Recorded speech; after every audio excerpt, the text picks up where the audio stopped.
Magandang umaga, kamoto. Sa hindi nakakalam, so ang ituturo natin is yung symbol na ito. Kung anong capacity ng isang gulong. Pag 84, ibig sabihin 500 kg ang kaya niya. Kapag H, ibig sabihin certain speed niya.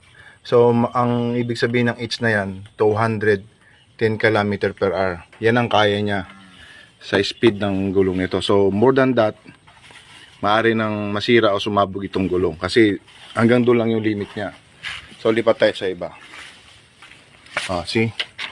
80-40 naman to. 500 kg. Pag T, ibig sabihin 190 lang yung certain speed niya. So pag more than that, sasabog na to o sisira. Kasi yun lang ang capacity niya. 200, 210, saka 190. Diba?